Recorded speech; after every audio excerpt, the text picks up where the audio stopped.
Bueno, en esta ocasión vamos a hablar sobre las taquiarritmias. Antes de empezar les traigo esto. Dice: ¿quieres ser médico, hijo mío? Aspiración es esta de un alma generosa, de un espíritu ávido de ciencia. ¿Has pensado bien en lo que ha de ser tu vida? Esto hace parte de los consejos de Esculapio a todos los que van a dedicarse al ejercicio de la medicina, para que lo tengamos siempre muy presente en nuestros corazones. Esta es la tabla de contenido de las cosas que vamos a ver, y vamos a empezar entonces con la taquicardia sinusal. Entonces, cuando hablamos de taquicardias, son todos los ritmos, todas las frecuencias cardíacas que están por encima de 100 latidos por minuto. Ellos se van a subdividir, vamos a ver más adelante algunos algoritmos para clasificar esto de una manera mucho más fácil y todo el cuento.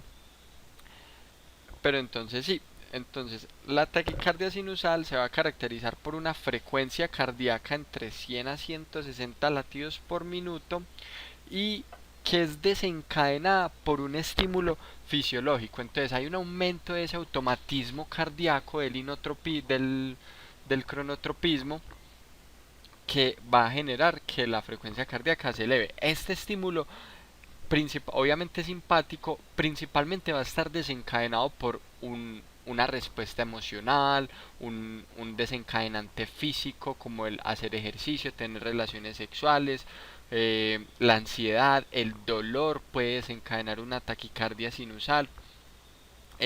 También la hipovolemia puede desencadenar una taquicardia en etapas iniciales, porque el paciente está tratando de compensar. Lo mismo sucede en anemias. El paciente está tratando de compensar esa ausencia de oxígeno, la ausencia de la volemia, y aumenta la frecuencia cardíaca. Es importante saber entonces que, como el nombre lo dice, aquí va a ser un ritmo en el electrocardiograma totalmente sinusal. Cuando la frecuencia cardíaca está por encima de 150, la onda P se va a sobreponer sobre la onda T, porque se acorta o se estrecha mucho estos intervalos, estos complejos que hacen, estos complejos pues entre las ondas se acortan tanto que pareciese como si una onda se monta sobre la otra. Entonces, aquí en este electrocardiograma tenemos, recuerden siempre muchachos hacer una lectura sistemática. ¿Es un ritmo sinusal o no? ¿Cómo lo definimos? Onda P que precede un QRS. Miramos acá en el D2, onda P que precede QRS. Eh, yo le cambio el color a esto. Onda P que precede QRS, onda P que precede QRS, positiva en D1, D2 y en ABF, y negativa en ABR. Listo. También ver que hay una regularidad, que sea una regularidad entre el PR, pues que sea normal, que sea una regularidad entre el PP, el RR inclusive. Si nosotros nos ubicamos en este complejo QRS, vamos a tener, hacemos la cuenta de la frecuencia cardíaca, entonces tenemos 300, 150, aquí a 100, entonces está entre este rango. Más o menos la frecuencia de este electrocardiograma está en 140, 145. Listo. El eje de este electrocardiograma está normal en este caso, positivo en D1 y positivo en ABF. Listo, está normal. Entonces sí, así establecemos un ritmo sinusal, una taquicardia sinusal. Luego tenemos la taquicardia sinusal inapropiada. Aquí es importante esclarecer que no es claro el estímulo que desencadena la taquicardia por la cual está cursando el paciente. Entonces, eh, se deben identificar obviamente causas secundarias, ¿cierto? Pero también se deben descartar. Inclusive, estos son los pacientes que llegan al servicio con una taquicardia en reposo, en sedestación. Ellos llevan en sedestación o decúbito supino, y se les hace el electrocardiograma y tienen su frecuencia cardíaca elevada. Entonces, hay situaciones como por ejemplo la anemia, los feocromocitomas son muy raros, pues, pero pueden suceder que generen una taquicardia sinusal inapropiada en los pacientes. Entonces, es importante decir que la morfología de una taquicardia sinusal inapropiada va a ser completamente normal, va a ser idéntica a la sinusal. Pero la forma de la diferenciación, una forma fácil de diferenciar una taquicardia sinusal inapropiada y una sinusal normal, es hacer que el paciente haga ejercicio. ¿Cómo así? Yo tengo mi paciente en el servicio de urgencias que lleva 15 minutos en sedestación, ¿cierto? Se le hace el electrocardiograma y la frecuencia cardíaca vemos y el electrocardiograma vemos evidentemente que hay una taquicardia sinusal. Y el paciente está, por ejemplo, en 120 latidos por minuto. Si yo hago que el paciente haga ejercicio, la frecuencia cardíaca va a aumentar mucho más, por ejemplo, a 150, por decir. Pero cuando el paciente reposa o está en descanso nuevamente, su frecuencia cardíaca vuelve a la anterior aún estando taquicárdico. Ahí es cuando se puede determinar que hay una taquicardia sinusal inapropiada, porque no es claro el origen o la razón de la taquicardia del paciente. Es igual en un electrocardiograma, no hay ninguna diferencia marcable. Aquí tenemos este electrocardiograma de una paciente de 8 años de edad en una revisión pues, de la escuela, donde en la revisión le detectan un soplo. Entonces por ese soplo van y le hacen un electrocardiograma en el servicio de consulta. Entonces, si nosotros nos ponemos a ver lectura sistemática, muchachos, primero, onda P que precede cada QRS en D1, muy bien, de misma morfología, en D2 que precede cada QRS, en D3 no es muy prominente pero se ve, recordemos que en D3 puede ser variable, en ABR ondas negativas y en ABF positivas, las ondas P no son prominentes pero se observa, y el eje lo observamos aproximadamente, el eje lo observamos de 1 positivo, ABF positivo, o sea que el eje está normal, y establecemos la frecuencia cardíaca. Yo me ubico aquí en este QRS, entonces empiezo a contar 300, 150, 100. La frecuencia de esta paciente está en 100 latidos por minuto aproximadamente. Vemos que es sinusal, con una frecuencia cardíaca elevada, taquicardia sinusal. Ustedes se ponen a ver qué es estas ondas Q, por qué son tan prominentes, estas ondas Q prominentes y estas ondas R tan prominentes. Resulta que en los niños es normal encontrar ondas Q prominentes, inclusive las podemos ver en B1. Estas ondas como septales es normal en niños, muy normal hallarlos en niños, son hallazgos normales. El electrocardiograma, entonces, a simple vista vemos que es sinusal. Tenemos simplemente una taquicardia sinusal, entonces uno se pone a pensar, ¿qué pasa con el soplo de la niña? Recuerden que muchas veces los soplos no son sugestivos de patologías, ni siquiera, obviamente los S3 no son sugestivos de patologías, los S4 sí, pero los soplos la mayoría de las veces no son sugestivos de patologías. Entonces a esta niña, a esta paciente, habría que complementarle este examen con una ecocardiograma, una ecocardiografía, perdón. Bueno, tenemos la taquicardia por entrada sinoatrial. Ella se va a caracterizar principalmente porque hay unas ondas P que son exactamente iguales a las sinusales. O sea que, ¿qué quiere decir esto? Que la visión al electrocardiograma es exactamente igual a una taquicardia sinusal o a una taquicardia sinusal inapropiada. ¿Qué es lo que pasa en estas taquicardias por entradas sinoatriales? Resulta que el mecanismo fisiopatológico es principalmente porque un circuito de entrada, de reentrada, que involucra al tejido sinusal y al tejido perinodal. Entonces, como en el tejido sinusal y en el tejido perinodal hay una mayor conducción de estímulos, el estímulo que se transmite de aquí hasta acá va a ser una reentrada en ese circuito perinodal, entonces va a ser como algo, como una reverberancia. Listo, eso es como lo que dice como la bibliografía respecto al mecanismo fisiopatológico, pero ante un electrocardiograma esto es casi que imposible o es imposible de diferenciarlo. ¿Qué es lo que nos dicen? Que esta taquicardia por entrada sinoatrial es paroxística, o sea, inicio súbito y finalización totalmente súbita. Entonces es el paciente que le refiere a uno que no, yo doctor en algún momento del día siento como que el corazón se me va a salir del pecho y se me calma al ratico en cualquier momento. Entonces, cuando estos pacientes van a consultar por eso, se les hace el electrocardiograma, sale totalmente normal. Es muy difícil que justo cuando uno le esté haciendo el EKG al paciente, entre con un paroxismo, pues entre con una taquicardia por entrada sinoatrial. Pues no tiene que ser supremamente buenas. Algo importante también es que cuando ellos tienen estos periodos de reentrada, pues estos periodos paroxísticos se acompañan de extrasístoles. Listo, eso por ese lado.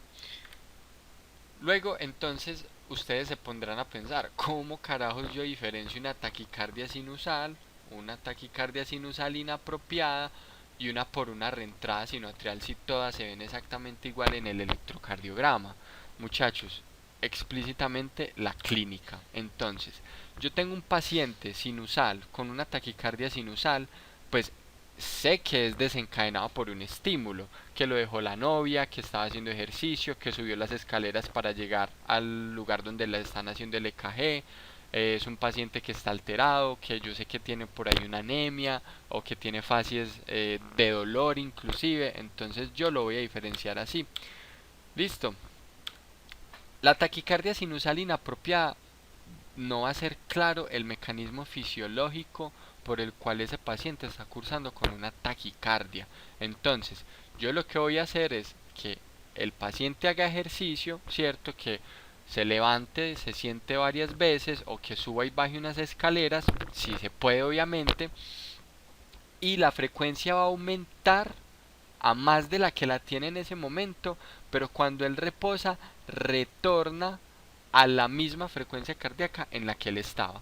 Y la de reentrada sinoatrial, pues sabemos que el paciente nos va a referir que inicia de manera súbita y le termina de manera súbita, es paroxístico. Bueno, tenemos la taquicardia atrial unifocal, que se conoce pues también como inclusive taquicardias atriales ectópicas, que son raras en el servicio de urgencias, de hecho solo componen el 15% de los diagnósticos. Inclusive alguna vez pues los profes nos dicen como que estas taquicardias son de descarte del diagnóstico de descarte, que es cuando usted tiene su paciente, usted no sabe qué es lo que tiene y usted dice no, pues por descarte y porque sí, esta es la taquicardia atrial unifocal, pues es el diagnóstico como que queda lo último cuando ya no se sabe absolutamente nada que tiene el paciente. Ellas se van a caracterizar porque principalmente hay un foco atrial localizado que está generando una reentrada del estímulo eléctrico. Entonces,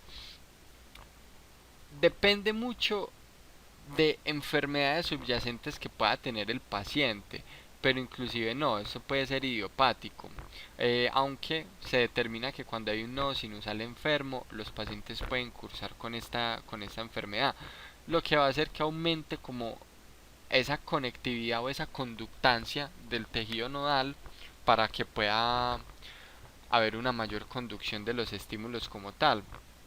Entonces, los criterios que nosotros tenemos para definir una taquicardia atrial unifocal es una onda P positiva en B1 nos va a determinar que el foco que está generando esa reentrada es del lado izquierdo, de la aurícula izquierda.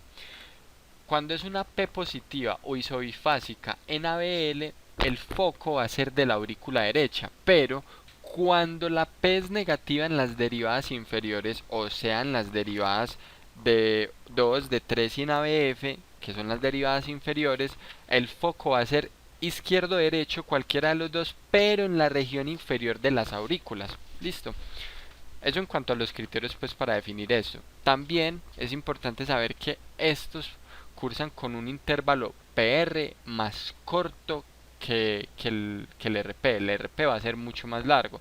Y el promedio de estas es de 140 a 200 latidos por minuto. Y pueden cursar con bloqueos auriculoventriculares. Y cuando cursan con bloqueos AB, estas taquicardias no van a superar pues más de 120 latidos por minuto. La taquicardia atrial multifocal pues se va a caracterizar porque hay de esos focos auriculares como el anterior, pero ya no hay uno, sino que hay varios focos multifocales. Es importante saber aquí que la onda P va a ser esta vez de diferente morfología. ¿Por qué? Porque hay varios focos que están generando o tratando de despolarizar las aurículas. Entonces vamos a tener que, para definir una multifocal, hay que tener tres ondas P de diferente morfología en la misma derivada. ¿Listo? Entonces, nosotros nos ubicamos acá en este electrocardiograma y vemos una onda P que es diferente a la que le sigue y es muy diferente a la que le sigue. Tenemos tres ondas P de diferente morfología. No me gusta ese color, gas. Listo. Estas taquicardias son irregulares. Miren, si yo me pongo a ver acá, de aquí a de este RR a este RR, hay aproximadamente dos cuadritos, dos cuadros. Aquí hay dos cuadros y poquito. Aquí hay casi tres cuadros. Aquí tres cuadros, dos cuadros, un cuadro, casi dos cuadros aproximadamente. Dos cuadros, ¿cierto? Tres cuadros. Vemos que es irregular como tal. El promedio de estas es de 100 latidos por minuto. Los beta bloqueadores están totalmente contraindicados en esta entidad y es importante recordar que estas multifocales se asocian mucho a enfermedades pulmonares como tal. Listo. En la fibrilación auricular también va a haber una ausencia de ondas P, como lo podemos ver acá. Va a haber presencia de ondas F minúscula, no mayúsculas como en el anterior. El RR va a ser totalmente irregular. Entonces, tenemos aquí este electrocardiograma al cual le vamos a hacer una lectura sistemática. Empezamos de 1, de 2 a BF, la onda P debe ser positiva. Si nosotros nos ponemos a detallar, ¿es claro la presencia de unas ondas P o es dudoso? Si yo me pongo a observar, por ejemplo, en este D2 largo, miremos, tenemos estos complejos QRS acá muy extraños. Uno dice, ¿qué son esos complejos QRS? Pero vemos que son aislados. Entonces, yo de entrada yo puedo definir que, listo, una extrasístole ventricular. Un paciente puede cursar perfectamente con una extrasístole ventricular. Aquí en este QRS no vemos claramente una presencia de onda P. Aquí vemos una onda T, pero aquí no hay claridad de onda P, no hay claridad de onda P, no hay claridad de onda P. Es dudoso esclarecer una onda P, entonces uno no sabe si esto es una onda P, esto es una onda P, esto y acá son ondas P. Es errático la definición de estas como tal. También importante, entonces, para que pues nos vayamos familiarizando un poquito, pues aparte de los hallazgos que ya encontramos, tenemos extrasístoles ventriculares, tenemos la taquicardia, la fibrilación auricular, que no es claro definir cómo es como la presencia de estas ondas P. Vemos que hay una irregularidad entre el RR, ¿cierto? Miren, por ejemplo, este respecto a este respecto a estos dos respecto a este, ¿cierto? Vemos que hay una irregularidad total. Pero también, si nosotros detallamos y somos muy explícitos, vemos también que este paciente inclusive tiene un infarto de la cara anterior. En B3, en B4 vemos las derivadas, que hay un supradesnivel del punto J en B3 y acá en B4, que es sugestivo de un IAM. Aquí, este EKG que yo les acabo de mostrar es usualmente como lo ponen los profesores, malucos. Pero la bibliografía bonita nos dice o nos muestra pues como eh, debería verse una fibrilación auricular bonita, bacana. Miren las ondas CF minúscula, dientes de tiburón o en sierra también, donde no hay una claridad de las ondas P como tal. Así se ve bonito, pero así nos ponen en los exámenes o inclusive mucho peor, para que tengamos siempre presente eso y busquemos los EKG malucos. Siguiendo, vamos a empezar entonces ya con las taquicardias ventriculares. Ahorita estábamos hablando de las taquicardias supraventriculares. Ya al final vamos a ver unos algoritmos super bacanos como para clasificar y decir rápidamente cuál es supraventricular, cuál es ventricular, cuál es de complejos anchos, estrechos, ¿cierto? Y criterios muy bacanos. Entonces, en la taquicardia ventricular vamos a tener principalmente que son, para definirla, vamos a tener tres o más extrasístoles ventriculares y una frecuencia cardíaca mayor a 120. ¿Por qué no es tan elevada acá? Porque ya estamos hablando de los ventrículos. ¿Listo?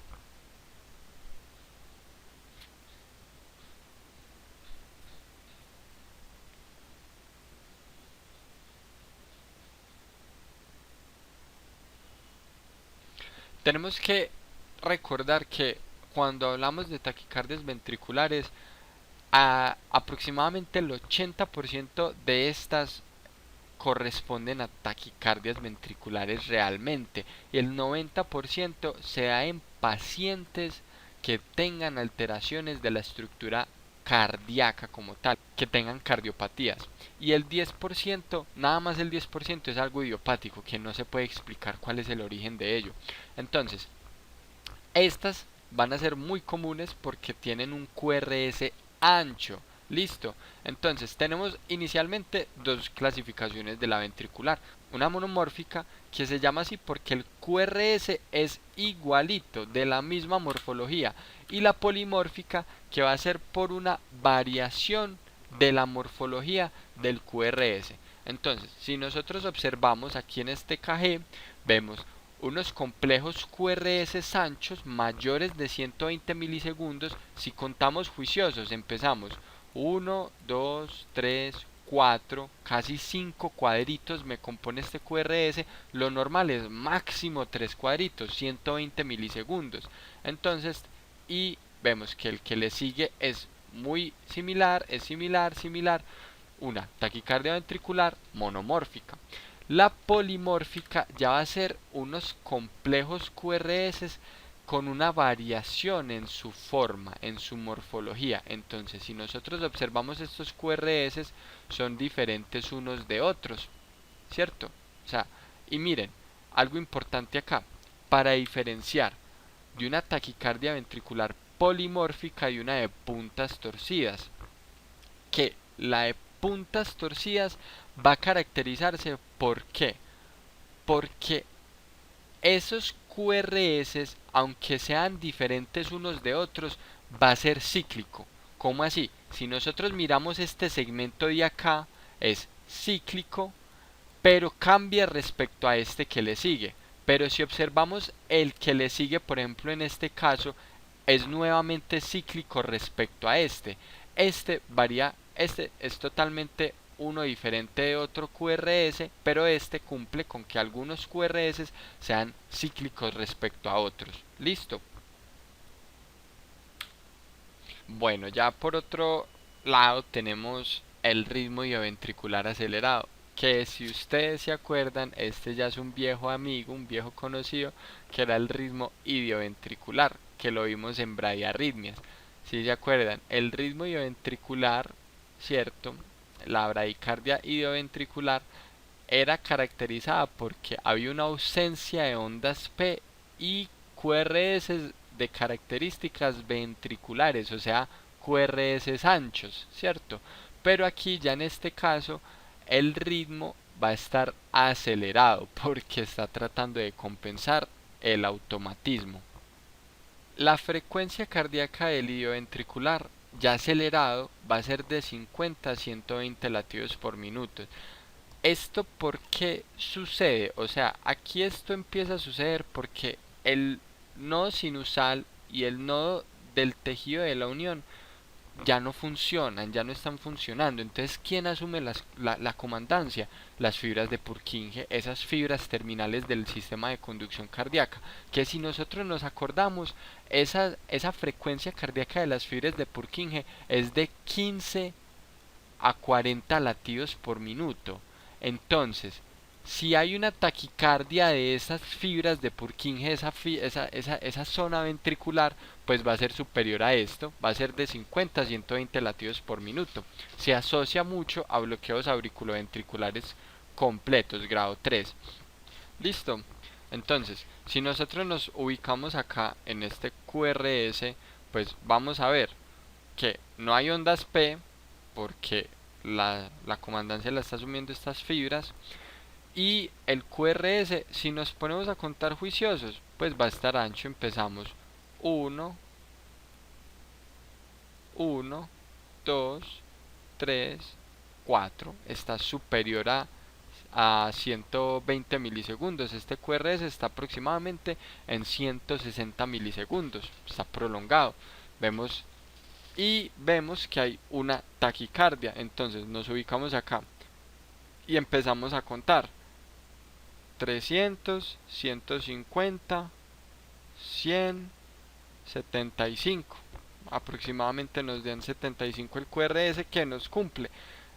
Uno pensaría, está normal la frecuencia cardíaca, pero es que si nosotros vemos acá, esto es de características ventriculares, esto es de las fibras que despolarizan a 15, 40 latidos por minuto y están 75, está totalmente acelerado.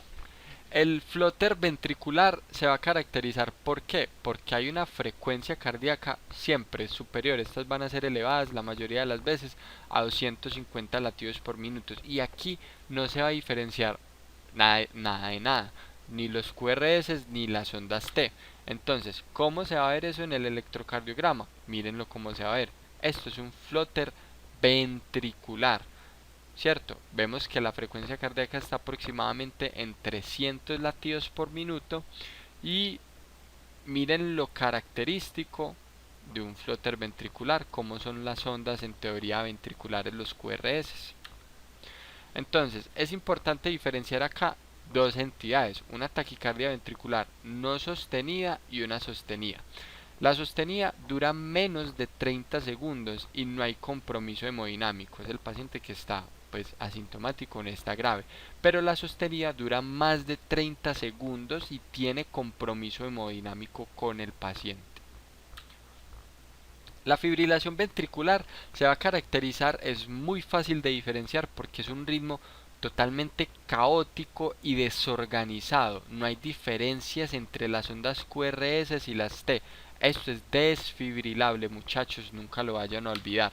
Entonces, nosotros vemos aquí en un electrocardiograma de una paciente que inicialmente estaba en un estado sinusal, basal, pero por un desencadenante de ejercicio empezó con una taquicardia, una fibrilación ventricular, donde nosotros nos ubicamos acá, miren los QRS inicialmente como eran, características ventriculares, pero ya después es totalmente errático y caótico.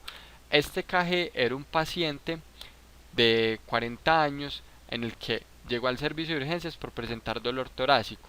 Le encontraron esto en el EKG inicialmente, le hicieron una prueba de esfuerzo. Al hacerle la prueba de esfuerzo, miren cómo se volvió el electrocardiograma.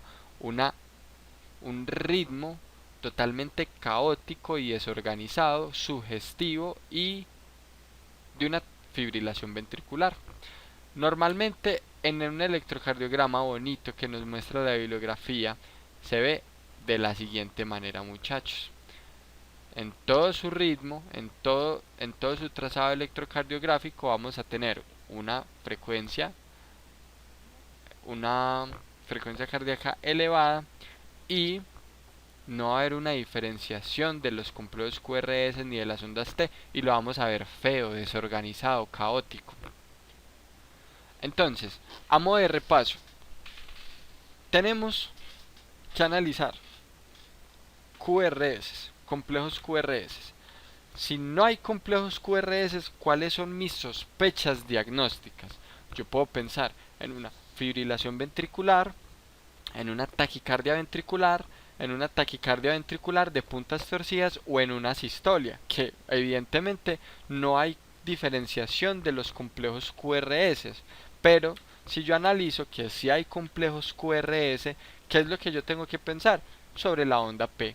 Si yo tengo una onda P que no es normal, que no está presente inclusive, ¿cuáles son mis opciones? Una fibrilación auricular, donde no se diferencian las ondas P, un flóter auricular o una taquicardia supraventricular de las que vimos anteriormente.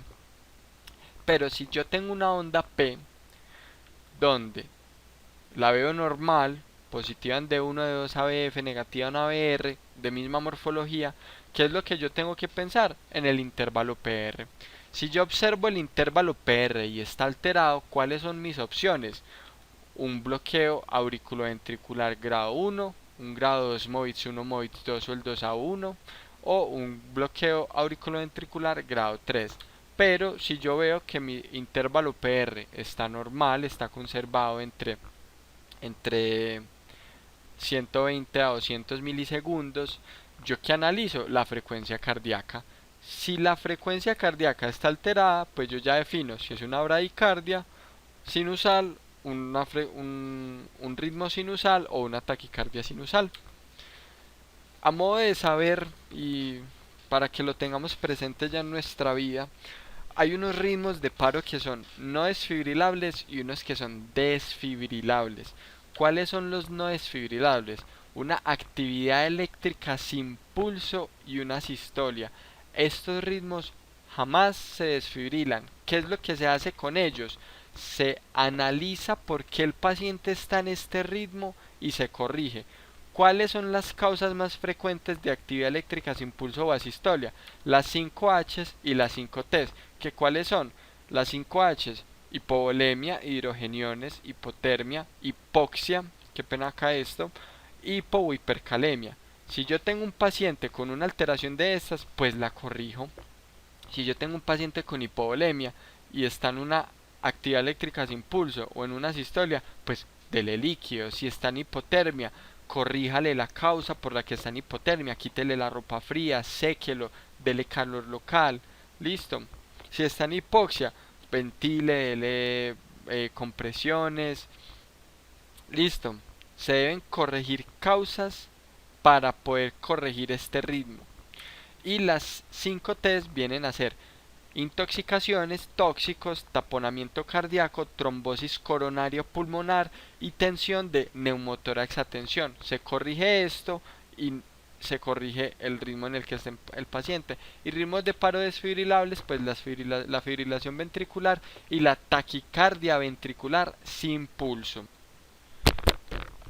Bueno, otro algoritmo, ustedes pueden hacer todos los algoritmos que quieran para clasificar las taquiarritmias, pero hablando pues ya de taquiarritmias y de lo principal que debemos tener en cuenta del QRS, tenemos entonces una forma muy bacana de clasificarlo, que es la siguiente. Tenemos taquiarritmias, analizamos el complejo QRS. El complejo QRS está alterado, o sea, está alterado de sus 100-120 milisegundos. Pues entonces, ¿yo qué pienso? Que puede estar mayor a 120 milisegundos o menor a 120 milisegundos, que esto sería un mayor a 120 milisegundos sería un QRS ancho o menor a 120 milisegundos una taquicardia de complejos estrechos. Entonces, en la de complejos anchos mayores a 120 milisegundos, pues vamos a tener, recordemos, ausencia de la onda P. ¿Qué opciones vamos a tener de diagnóstico? Una taquicardia ventricular, que acordémonos que la taquicardia ventricular no tiene complejos, no tiene ondas P, perdón, y los QRS son similares unos de otros QRS, listo. Y la polimórfica, esa sería la monomórfica, y la polimórfica pues sería la que tiene los complejos QRS diferentes unos de otros, pero hay que diferenciar de la de puntas torcidas. La de puntas torcidas, acuérdense que es la que es cíclica, que tiene unos segmentos cíclicos de QRS, y la polimórfica normalita pues es la que es totalmente irregular pues respecto a sus complejos QRS y son diferentes mucho unos de otros. El ritmo idioventricular acelerado, que acordémonos entonces que es ausencia de ondas P, es una frecuencia cardíaca entre 50 a 120 latidos por minuto, y los QRS pues totalmente anchos. Tenemos la fibrilación ventricular, acordémonos que la fibrilación ventricular es un ritmo totalmente caótico y desordenado. El flutter ventricular entonces es una frecuencia cardíaca superior a 120 a 200 latidos por minuto, 250 latidos por minuto, y esta este flutter ventricular es un poquito más ordenado respecto a la fibrilación ventricular. Esa es como la forma de diferenciarlo, listo. Eso es flutter ventricular, pues. Ahí pues como con los ojos de la fe, esto es diferente a esto.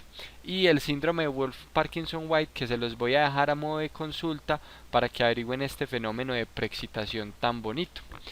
Y bueno, siguiendo, tenemos los complejos QRS estrechos menores de 100 milisegundos, que vamos a definir entonces primero.